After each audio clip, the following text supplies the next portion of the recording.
সারা সপ্তাহ কাজ সেরে উইকেন্ডে একটা ছবি বা ভিডিও পোস্ট করলে তা দেখে এটা ভাববেন না যে তারা স্বর্গে থাকে। প্রিন্সেসের মতো জীবন তাদের। ভাই, জীবন এত সহজ নয়। সকলকে জানাচ্ছি আমার পক্ষ থেকে সকালে স্নিগ্ধ শুভেচ্ছা। কেমন আছেন সবাই? গ্রামীণ জীবনের নতুন আরেকটি ভিডিওতে সকলকে স্বাগত জানাই। আশা করছি আমার পরিবারের ছোট বড় নতুন পুরাতন সকল সদস্যরা বেশ ভালো আছেন। বেলা এখন ওই 7:30 মতন, তবে বাহিরে রোদের প্রখরতা এতটাই যে একদম আমার রুমের মধ্যে উপচে পড়ছে। ঘুম থেকে উঠে ফ্যানটা বন্ধ করলে গাটা কেমন জ্বলসে যায়। শীতকালের সেই স্নিগ্ধ সকালটা বেশ মিস করছি আমি এখন। আমার রুমখানার একদম পাশে ব্যালকনি থাকার জন্য আর এখন প্রচুর পরিমাণ বাতাসের জন্য জিনিসপত্রগুলো তেমন বেশি দিন ধরে পরিষ্কার পরিচ্ছন্ন করে রাখতেই পারছি না। এই তো 2-3 দিন আগে আমি ড্রেসিং টেবিলটা খুব ভালোভাবে পরিষ্কার করে ঝকঝকে তকতকে করে নিয়েছিলাম। এখন ঘুম থেকে উঠিয়ে দেখি এখানে মর্মান্তিক অবস্থা। তাই রুমটাকে আবার প্রথম থেকেই অর্গানাইজ করছি, অর্থাৎ ডেকোরেট করে একটু গুছিয়ে রাখছি। বর্তমানে সোশ্যাল মিডিয়ার ব্যবহারটা একটু বেশিই হচ্ছে, হোক সেটা নেগেটিভ হোক সেটা পজিটিভ।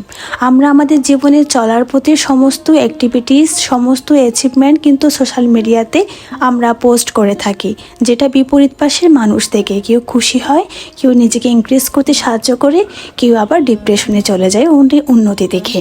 আবার আমাদের আশেপাশে কিছু মানুষ যদি দেশের বাইরে থাকে তখন তাদের পোস্ট করা বিভিন্ন ছবি বা ভিডিও দেখে অনেকে আবার ডিপ্রেসড হয়ে যায় যে সে বিদেশে আছে, তার জীবনটা কত সুন্দর, সে কত উন্নতি করেছে, আর আমি দেশে থেকে কি করব, আমার ভবিষ্যৎটা কি, এইসব চিন্তা করতে করতে সে নিজেকে ড্যামেজ করে ফেলে। একটা কথা কি জানেন, সোশ্যাল মিডিয়াতে অন্যের জীবন দেখে আফসোস করার কিছুই নেই। সোশ্যাল মিডিয়াতে এটাই পোস্ট করে যেটা তার কাছে বেস্ট, তার কাছে ভালোটা। আর যারা বিদেশে থাকে তাদের জীবন থেকে কষ্ট পাওয়ারও কিছুই নেই। এটা মনে করার মতন নয় যে তারা স্বর্গে থাকে।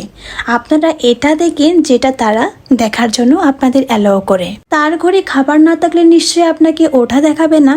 সারাদিন কাজ করে সে যখন এসে দেখে খাবার খাওয়ার জন্য রান্না করার কিছুই থাকে না, তখন ক্ষুধা সহ্য করে আরও 2 ঘন্টা ধৈর্য ধরে রান্না করার যে ব্যাপারটা না, এটা শুধু একমাত্র তারাই বুঝে যারা দেশে বা বিদেশে একা থাকে।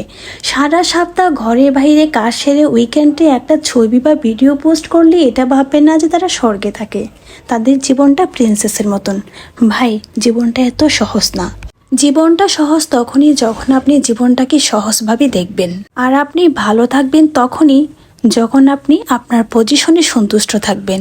এর বাহিরে কখনোই ভালো থাকা যায় না। একদিকে মাসের শেষ, দ্বিতীয়ত সেমিস্টার ফি দিতে গিয়ে আমার হাতটা পুরো খালি হয়ে গেছে, তাই ইফতারিতে অত বেশি কিছু অ্যাড করতে পারলাম না। যাই আছে তা দিয়েই ইফতারিটা করে নেব। আজকে ভিডিওটি এখানেই সমাপ্তি করছি। টাটা।